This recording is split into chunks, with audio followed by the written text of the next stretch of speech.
2026. You know, I really should have suspected that this was going to come out right around now, but for some reason it completely slipped my mind, right? Like, Worlds is over. We're in the last month of the year, which, by the way, I hope you guys had a fantastic Thanksgiving. Oh, did my camera bug out for a second? Anyway, season 2026. We got news. I am hype to see this news. So we're going to go ahead and take a look here.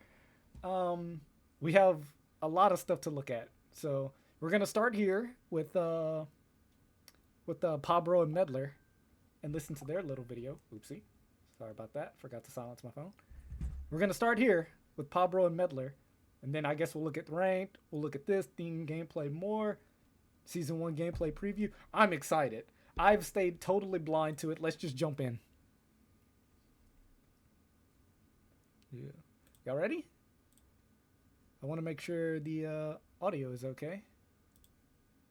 Hey everyone, I'm Paul, aka Pabro. And I'm Andre, also known as Medler.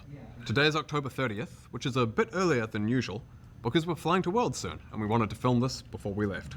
This is our last dev update of the year, and before we get into some of the things you'll see in Season 1 2026, we wanted to thank you all for being on the journey with us this year. As always, we want to show some love for your passion, for keeping us honest, and for making working on this game so worth it. Now, in January, we'll be back to talk more about Season 1, as well as a little bit of what to expect for the rest of 2026 overall. But for now, let's get into it. We learned a lot this year about seasons. Many of you liked what came with the themes, the map art updates, metagames, new champions, and champ updates overall, for example. But we also saw that if we leaned too hard into a region, it could feel very one note, especially when it comes to skins. And as it turns out, there is too much of a thing like Noxus. A lot of red and black. Yeah.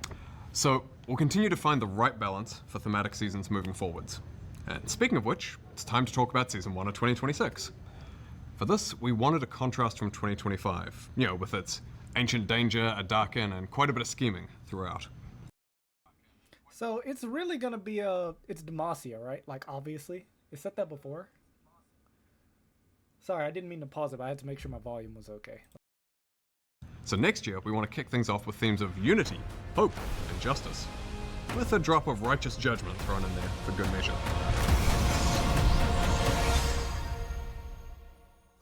So that means Petricite, gold, and blue accents on the map, as well as some Demacia-themed skins, including some champions reimagined as Demacians, with plenty of non-Demacia skins for some variety.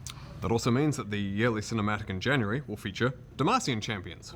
We're going back to old-school Demacia this time, back in time to what some might consider the golden age of Demacia, when it was a beacon of hope and a bastion of justice. Hey, Andre, are we forgetting something? I don't think so. You sure? Nah, yeah, let's keep going. I don't want this to drag on. Anyway, we have a range of Summoner's Rift changes that the team will talk about in a moment, and this year, we'll also talk about some updates to Swift Play. With that, we're going to hand it over to Riot Endstep and Freak, who will walk you through some of the Summoner's Rift changes coming in January. Hey everyone, I'm Riot Endstep. And I'm Freak. And we're here to talk to you about the Summoner's Rift gameplay changes coming in January. Over the last few years, League has been largely about team fighting over neutral objectives. Fighting around grubs, dragons, or that vision ward you just placed around grubs or dragons. And while we know 5v5s make for some of the highest highs, we want to swing back towards a state where more strategies like splitting or sieging are more viable. So we're making some changes to major neutral objectives, towers, and minions in order to do just that. Additionally, we're making adjustments to roles so everyone has an appropriate impact on the outcome of each game, because right now, some lanes are much better at turning a winning lane into a winning game. We also have some delightful improvements, so let's get started. The first thing you'll notice in January is that the game starts faster. We want to reduce downtime after you load in, so minions and basic jungle camps first spawn 35 seconds earlier than they do today. 30? You'll still be able to pull off 35 seconds? That is a lot of time. Early invades, but you'll have to be much more decisive when you load in. We're also making some changes to Vision. It's an incredibly powerful tool in League, but right now it feels monopolized by supports and sometimes by junglers.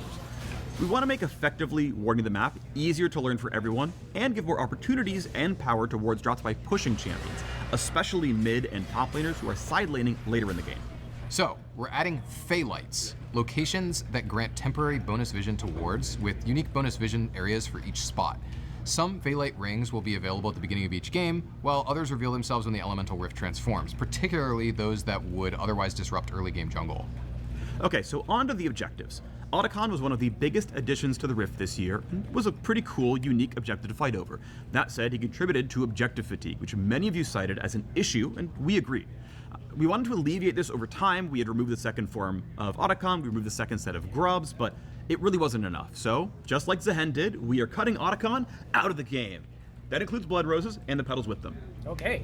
That's it. Fine with me. Let us know what you think about limited time gameplay changes and if there's something you'd like to see more of. But back to Otacon, his removal also means that Baron will go back to his old 20-minute spawn time. Okay. Welcome back, That's- King. all right. Additionally, we're making all epic monsters more durable, especially late game dragons as you get closer to Dragon Soul. That should make it so that it's easier for teams on the back foot to contest dragons and other epic monsters or trade something meaningful on the other side of the map. Finally, we're also removing feats of strength from the game. We like that they push Okay. teams to progress the game and provided goals to rally around, but we think we can create better gameplay systems that allow for players to have more individual agency over their games. With feats getting the boot, we're adding back some gold rewards for First Blood and First Turret. Another way we're looking to improve sieging is with the new mechanic called Crystalline Overgrowth, which is kind of like a universal demolish effect. Crystals will build up on towers over several minutes, and when hit, they're consumed to deal an extra burst of damage based on how much buildup has accumulated. Okay, as a top liner, this terrifies. Like, actually.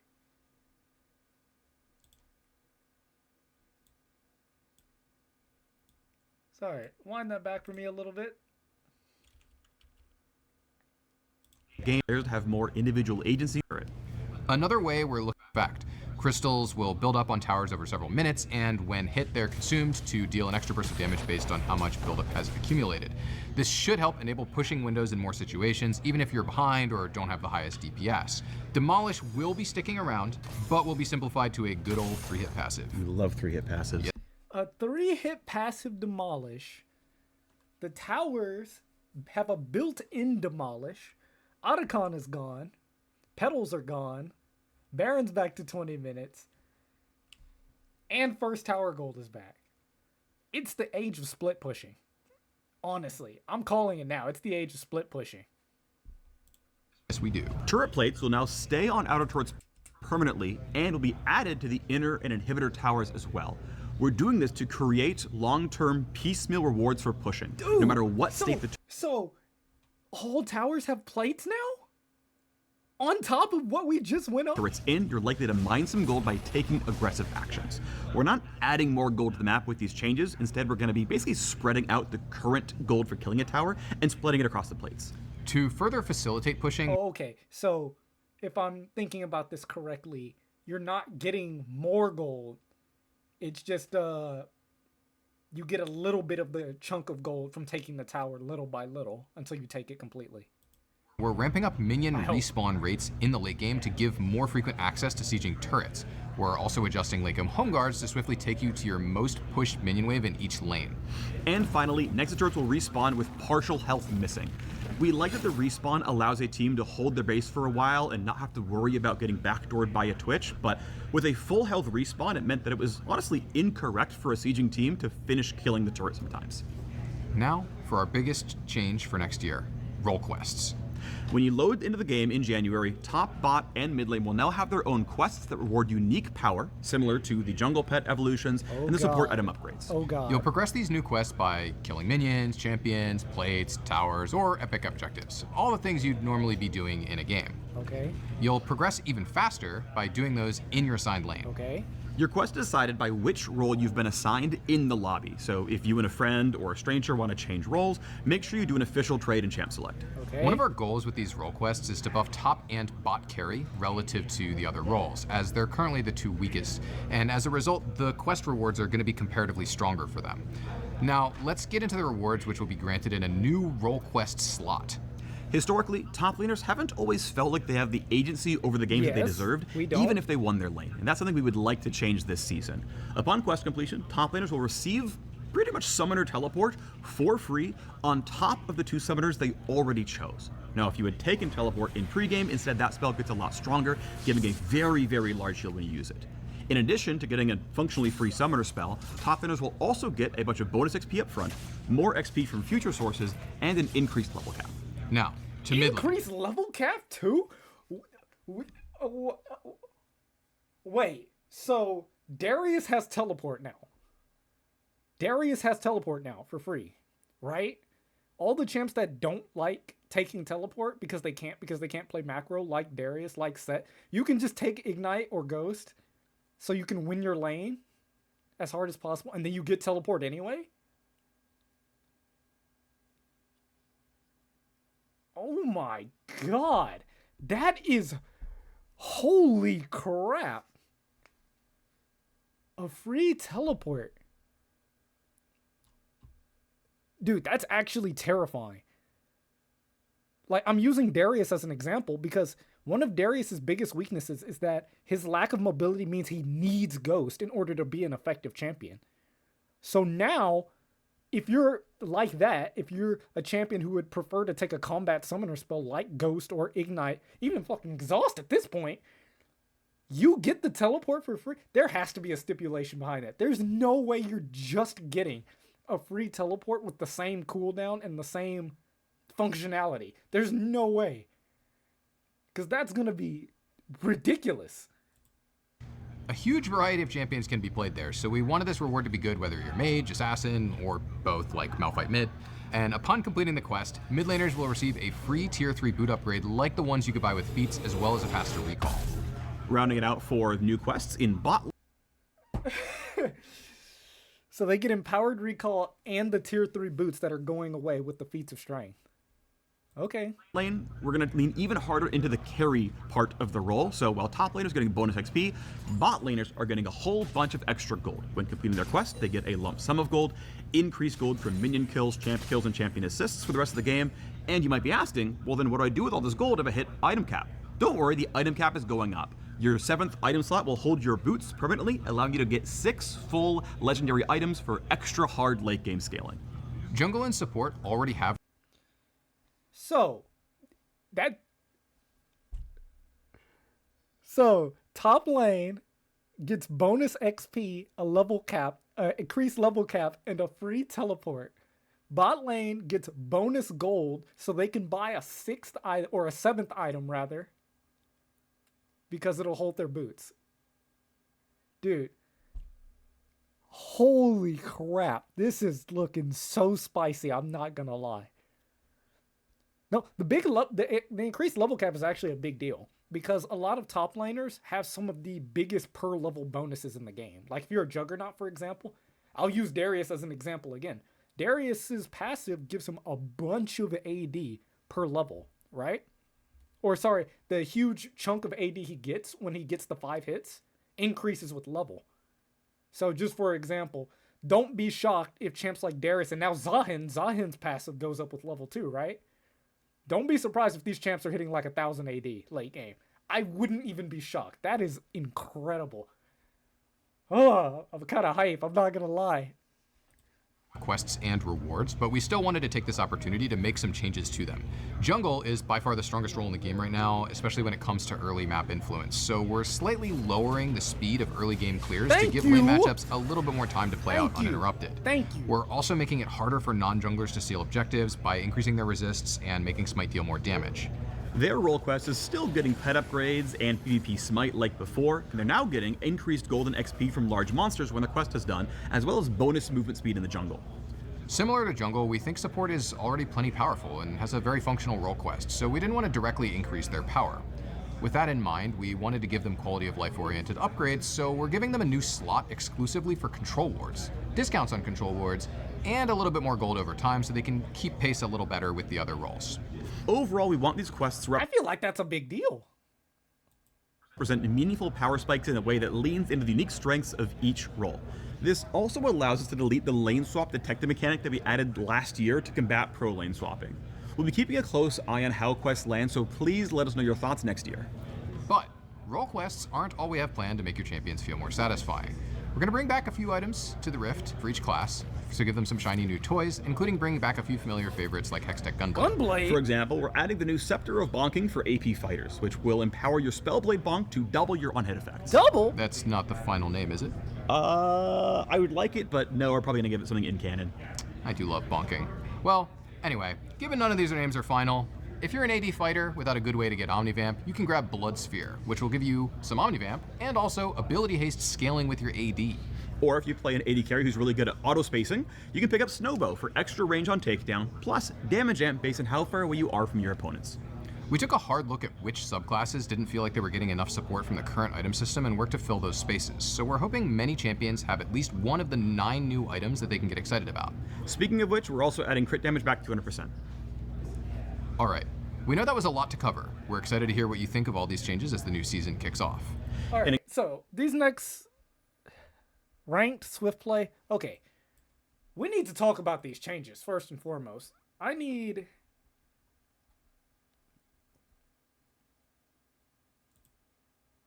Is there like actual numbers or icons or anything? This is a cool new Cho'Gath skin, by the way. It turns him into a petrified statue. He kind of looks like a dragon.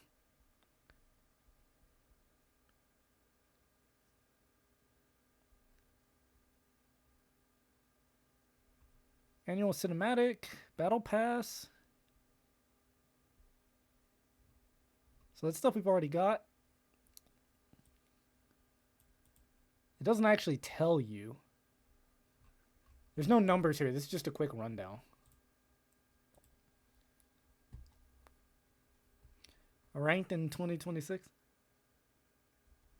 And then these are 2 articles for ranked in Swift play.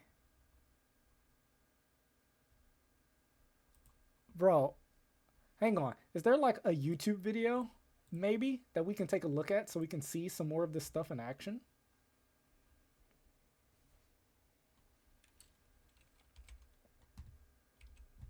Let me see if there's like...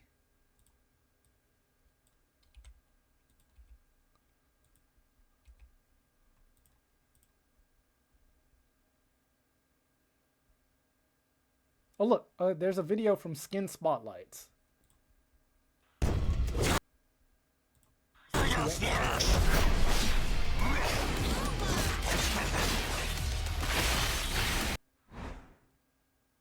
Alright, so just be advised, this is a video by Skin Spotlights. You can see their thingy here, right? Skin Spotlights, if you're watching. I highly doubt it. I'm not very popular, but if you are watching, this is your video. Everyone needs to know it.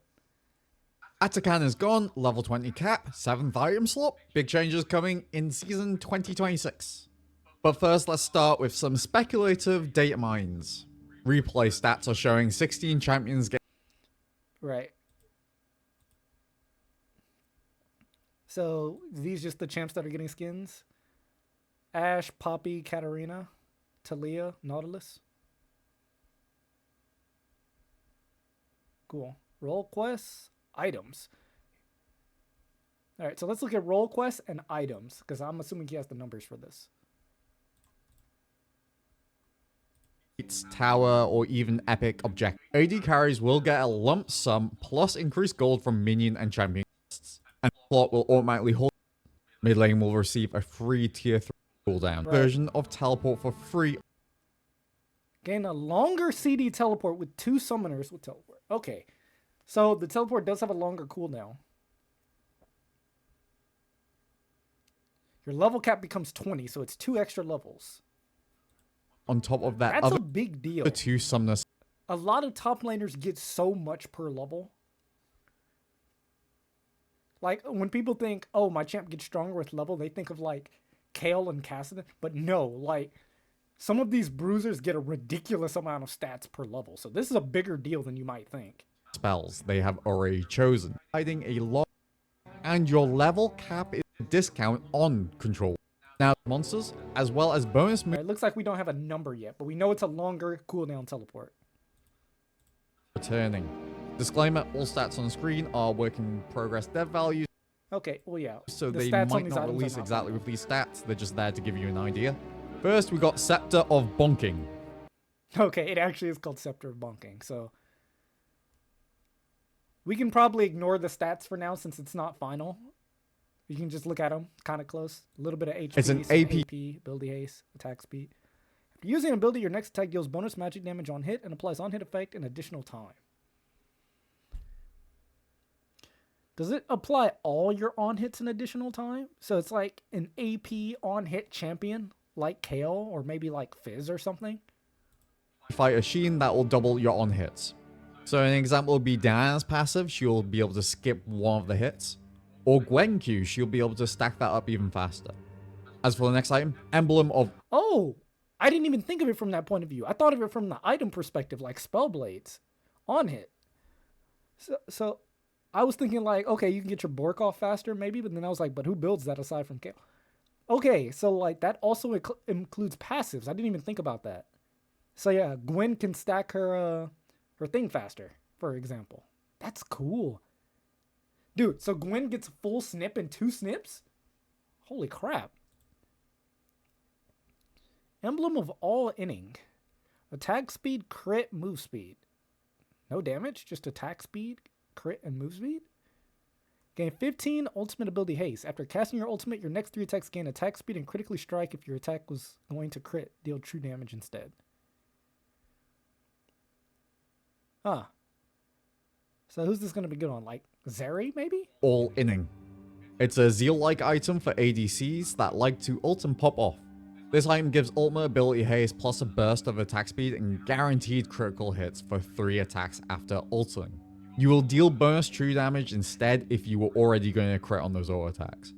Next one, Blood's Yeah, that sounds like... Is that Zolani? Fear. It's These are Zolani's weapons. For those that don't know, Zolani's one of the Darkin. She opposed Aatrox directly. She wants to assimilate everyone into a giant hive mind that obeys her. Whatever, this is her weapon. Cool. So let's see here. 60 AD, Omnivamp Tenacity. Gain haste scaling with your AD. Whenever an enemy champion dies within 3 seconds you damage them, gain 10% Omnivamp.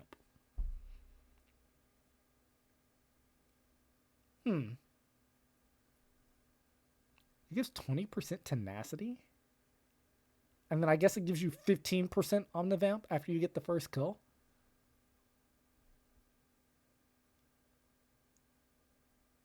I'm trying to think of who would build this. I play mostly like Juggernauts, so... Huh. 80 Omnivamp Tenacity. Infinite Haste. I was imagining thinking maybe Ambessa? an AD. Ambessa would probably like this. Not getting any defensive stat though, like no HP to go with this is kind of painful for a lot of melee champs. The Omnivamp item that also gives some tenacity and haste that scales with your bonus AD. Pantheon, It's maybe a late maybe? game sustain item for light fighters. And it gives extra Omnivamp after you get a takedown. Next one, Assassin item. This one's for AD Assassins and it's to It's just called... Okay, this is a placeholder name, right? Assassin item. AD Lethality Ability Haste. 2 passives. Dealing damage to a champion or epic monster deals additional true damage. Huh, I guess that does help with killing tankier targets, right? It also helps assassin junglers clear epic objectives faster. Passive 2, taking down a champion within 3 seconds of damaging them grants a buff for 90 seconds where your next attack against an epic monster turret deals additional... Wow, so you just hold like a huge punch? This is really good for assassin junglers, it feels like. help them end the game. So whenever they get a takedown, it grants a buff that makes your next attack against an epic monster or tower deal a large amount of damage over time, scaling with your lethality. Ooh, it scales with lethality. Holy crap. This will make it so that AD assassins that are ahead can close games out if they're successfully assassinating their targets. Yeah, I get it. Because one of the big issues with assassins is like you snowball early, but then the enemy like starts playing safe, and then what do you really do as an assassin? You're just playing for KDA at that point, right? You're just killing opponents over and over. But I kind of get it. Like if you're turbo ahead and you can one-shot someone, And you just slap the turret? Oh my goodness.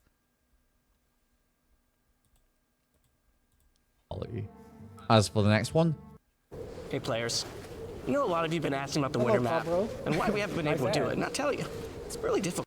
Mananomicon. Mananomicon.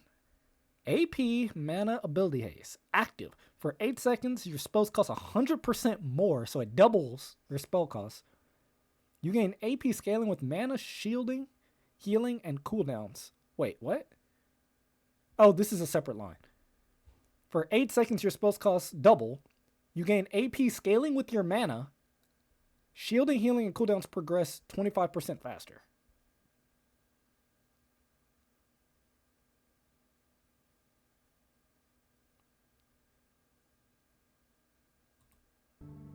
This AP item can be activated to enter an empowered state for a short duration where you consume significantly more mana, but spells are more powerful and have lower cooldowns. So, Rise, Cassidon, Anivia, right? Champs that just build all the mana items. If your champ builds Seraph's Rod, or Rod Seraph's, rather, you built this on top of it, you'll get the bonus AP from the extra mana you're getting here. It gives you 90 AP on its own, plus ability haste.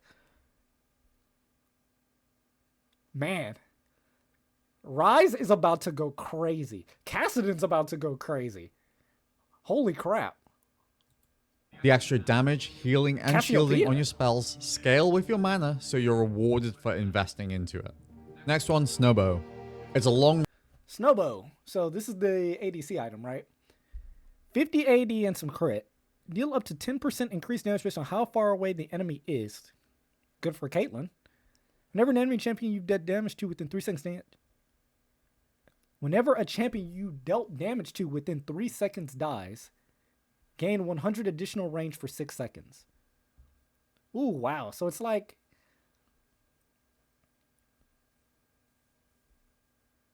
It's almost like a... I wonder if this stacks, right? So if you like get a takedown and then get a second takedown, do you have 200 range now? And so you end up in situations where your champion has some extreme range by the time the first 2 or 3 people die. Damn. The damage caps out at 700 though. I guess so, because there's some pretty far range abilities, right? Like Caitlyn's are, for example. So I guess it makes sense.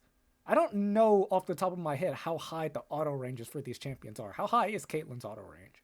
She probably builds this item every time anyway, but I am curious.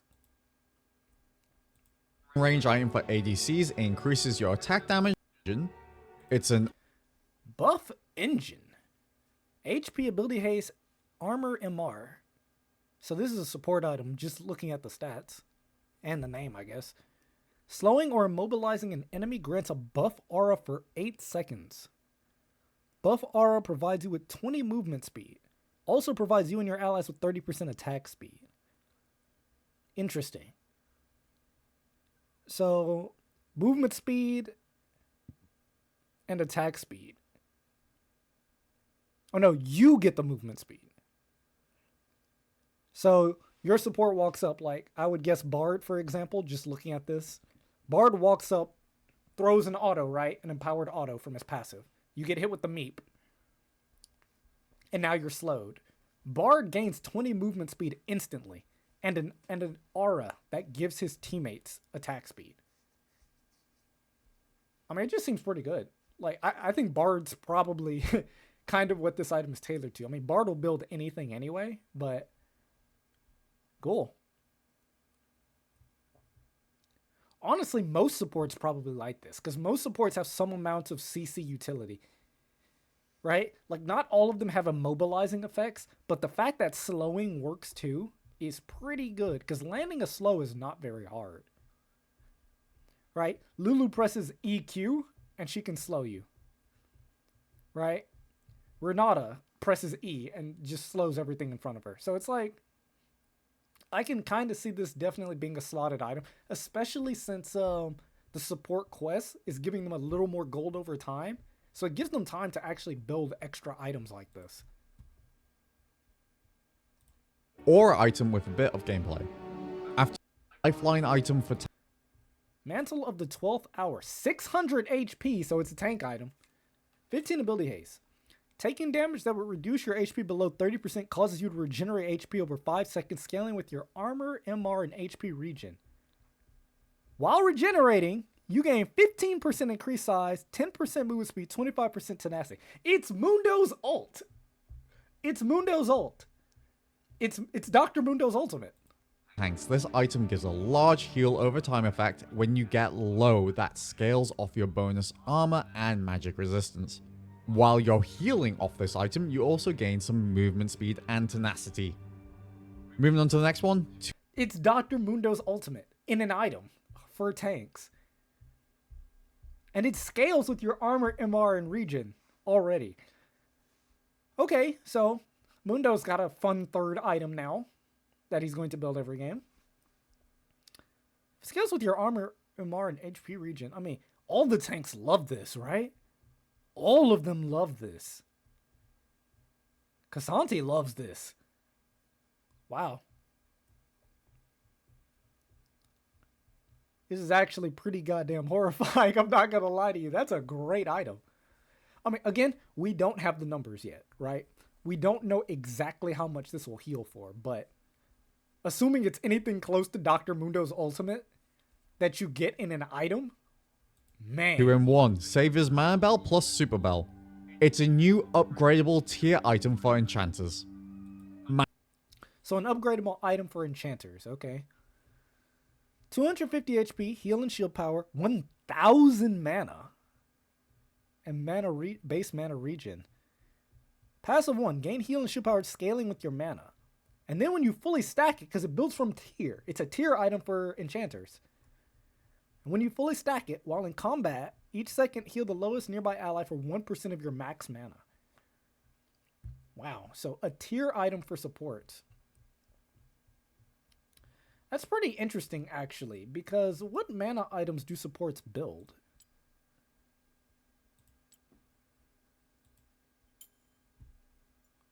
I don't really care.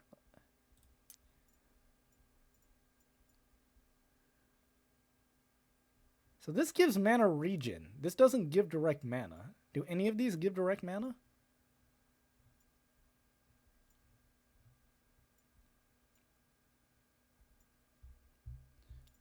No. A lot of these support items give mana regen rather than direct mana. Yeah, they all give mana regen. So it makes me wonder if some of these items are about to get reworked to give mana rather than mana regen. I guess Winter's Approach, maybe? If you're playing like, I don't know, Poppy? I don't think so.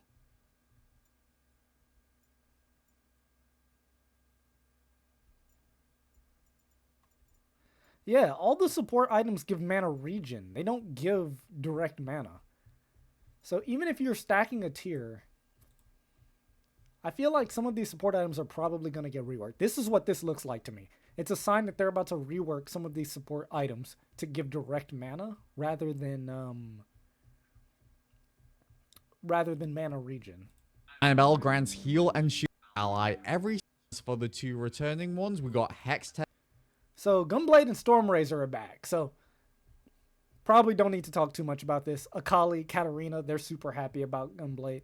Stormrazor, a number of ADCs, once again like Caitlyn, are really happy about this. Nothing crazy there. Ranked turrets, Vision, Home Guard. We've seen that. We just need to look at ranked. Okay. Man, that is so interesting. Okay, so let's just take a look at ranked. I'm not going to watch the video. Let's just read it. Autofill parity. Some roles are just more popular than others. Autofill exists to keep queues going. Otherwise, we see extremely long queue times for mid lane especially.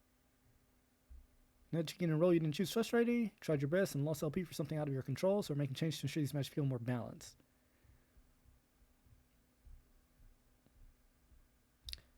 In the new season, we made several changes to improve that experience.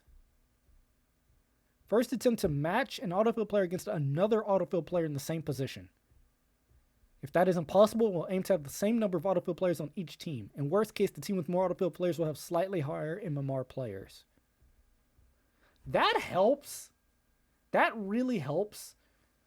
Because you feel it in a lot of roles. Like, don't get me wrong. When you're playing lane against autofill, it's not really as bad. Because, like, any idiot can go top lane against an AD champion and just lock Malphite and be useful. Or try to be useful, right? Just hit R in a team fight. It's not the worst thing ever, right? Your lane phase is just pressing Q every time Comet is up. And it's the same mid lane, right? Like, there are some defensive champions you can play in these roles to survive. I think ADC is probably the scarier one, but even then, ADC nowadays, a lot of people like to play a mage. Like, you see a Brand as your ADC, you know, and it works. It's actually really good. So I like this specifically, the idea of jungle, because you really feel it if you have an autofill jungler. If your jungler's autofill, they don't clear the jungle properly. They miss smites. They, you know, don't rotate properly. They're never in the right place at the right time. Meanwhile, the enemy jungler knows exactly where they are. They're counter jungling. They're ganking every lane. It just sucks. So we'll see how this goes. Hopefully it goes well. Right now I'm playing in Diamond MMR. And I get top every single game. So, well, not every single game. Since Zahin came out, these past couple weeks have been a little bit of a struggle to get top lane consistently, since so many people want to go top lane and play him. But aside from that, yeah. Aegis of Valor. Aegis of Valor will reward you with either double LP or full protection from LP loss on an auto-filled game if you get a mastery score of C or higher.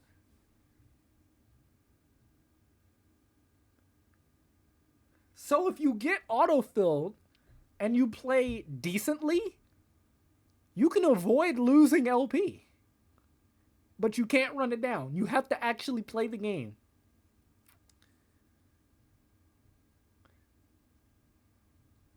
Not bad, man. Actually not bad. It does still worry me a little bit that someone might just play for KDA and just farm all game and not actually participate just so they can avoid losing LP. So you might need to be a little bit more careful with that. Because I can definitely see someone locking a really safe champion mid lane and just farming and then just not really participating. But I don't know. I don't know exactly how the grade is measured. I don't know if you can just do that. If you're someone who already plays priority roles like support or jungle that are often autofill, you'll automatically get the Aegis rewards at roughly the same cadence as players who are getting autofilled, although you won't be notified. Right. And if you win, by the way, double LP if you win. So, straight up gain 50 LP on a win for playing well in autofill is... It's looking good, man. It's looking good. Dodging.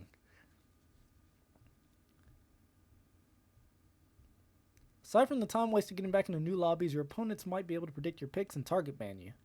And trust between teammates may start off on the wrong foot, so we're implementing several changes to cut back on dodging.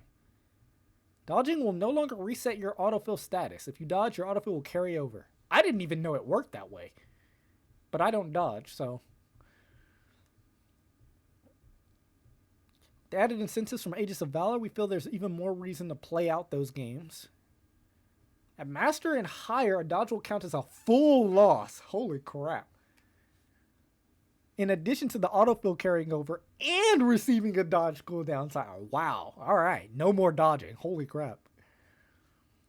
Higher skill lobbies are where repeated dodging and target bans have the biggest impact on game quality and time to game. So we're creating a specific rule set there to engage highly skilled players to play out more of their drafts. Damn. I like these changes already. Because autofill disparity is scary, but the fact that you get rewarded for playing well while autofilled, so people don't just run it down on you, And you can't, like, scare people into dodging anymore when you get autofilled. Nice. How long it takes to get into a game. Before a successful game even starts, there are all sorts of things that can go wrong. Dodging, lobby hostaging, or more. Removing the ability to ban an ally's hover champion. Yeah, they covered this.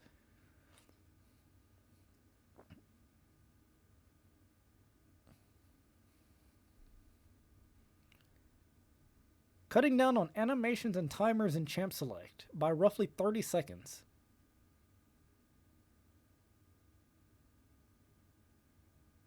So 30 seconds less time in Champ Select. That's also pretty good. Champ Select takes way too long.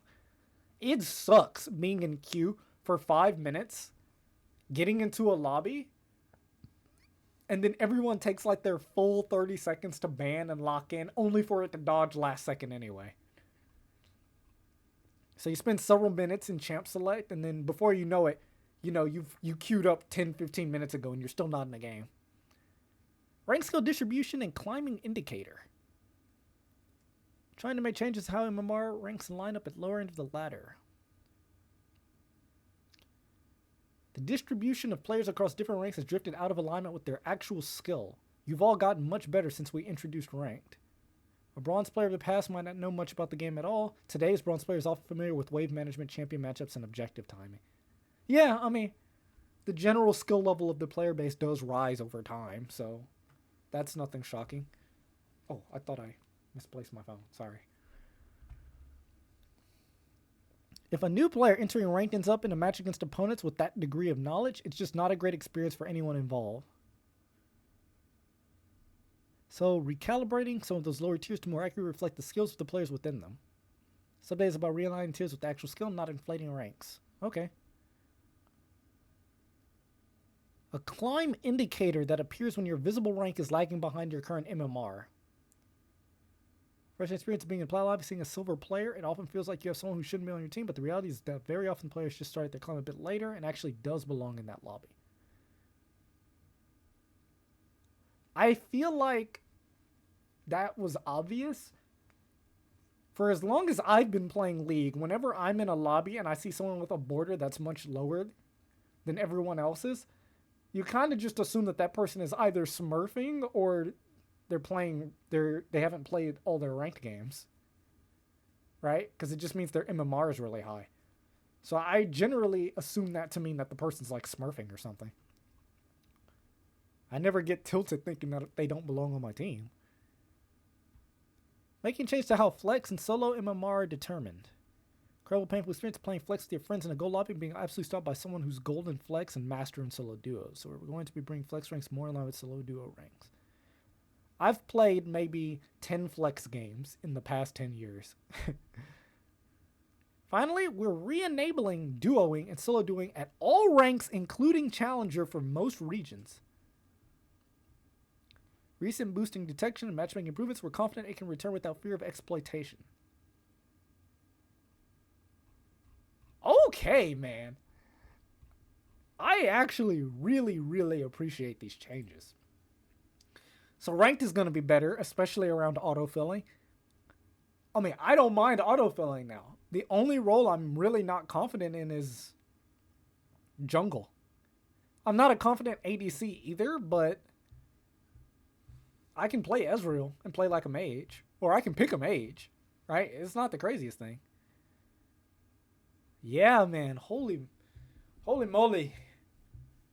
Those are some good changes, man. I'm super stoked. Especially around the role quests. The role quests, I feel like, are going to shift the game so incredibly heavily. We don't know exactly yet. I don't think. We don't know exactly yet how easy it is to get these role quests, right? Or not to get them, but to complete them. Like, I'm sure the objectives aren't like the easiest thing in the world to complete. I'm sure the objectives are something that you complete eventually over time in every game. Right? Like gaining a certain amount of gold, it happens eventually. Getting to a certain level happens eventually. Pushing your lane happens eventually, right? So I can definitely see how that makes the power level increase on a lot of these champs, but I am worried about how quickly it happens. Right? Like if you're in an absolutely terrible matchup top lane and your opponent finishes their role quest way sooner because you're just getting giga stomped because you're weak side, right? You're like counterpicked and the enemy jungler's camping top, and the enemy top laner finishes his quest 5 minutes before you do, 10 minutes before you do.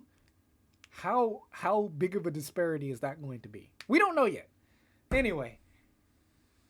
Oh, these changes, they've got me excited, man. We're going to stop it there, though, because, of course, what's going to be important is a few weeks from now, moving into January, when we finally get to see some numbers and we can make some good comparisons. So I'm going to reserve my judgment. My initial thoughts is that this is awesome, right? But looking forward, I do think that the game is headed in a great direction. I mean, it just sounds fun just hearing it. Now, I said that with mythic items too, and it ended up being kind of meh, but we'll see, right? Anyway, yeah, that's gonna about do it for my initial thoughts. I'm hype. I can't wait to see what happens. And remember, tomorrow, I believe the new TFT set comes out. So tomorrow is gonna be a TFT day. We're gonna boot up the stream probably around the time the patch notes drop. We're going to do our usual. We're going to go over all the patch notes. And then we're going to hop into TFT. Lore and Legends.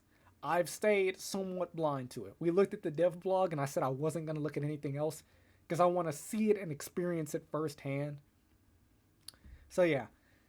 Anyway, I've been yapping for about 47 minutes. But yeah, we got ourselves a good Monday stream here looking at some new stuff that's on the way. So thanks, you guys. I'm excited, and I can't wait to see what happens tomorrow. I'm going to get out of here. I'm going to catch y'all real soon. Peace.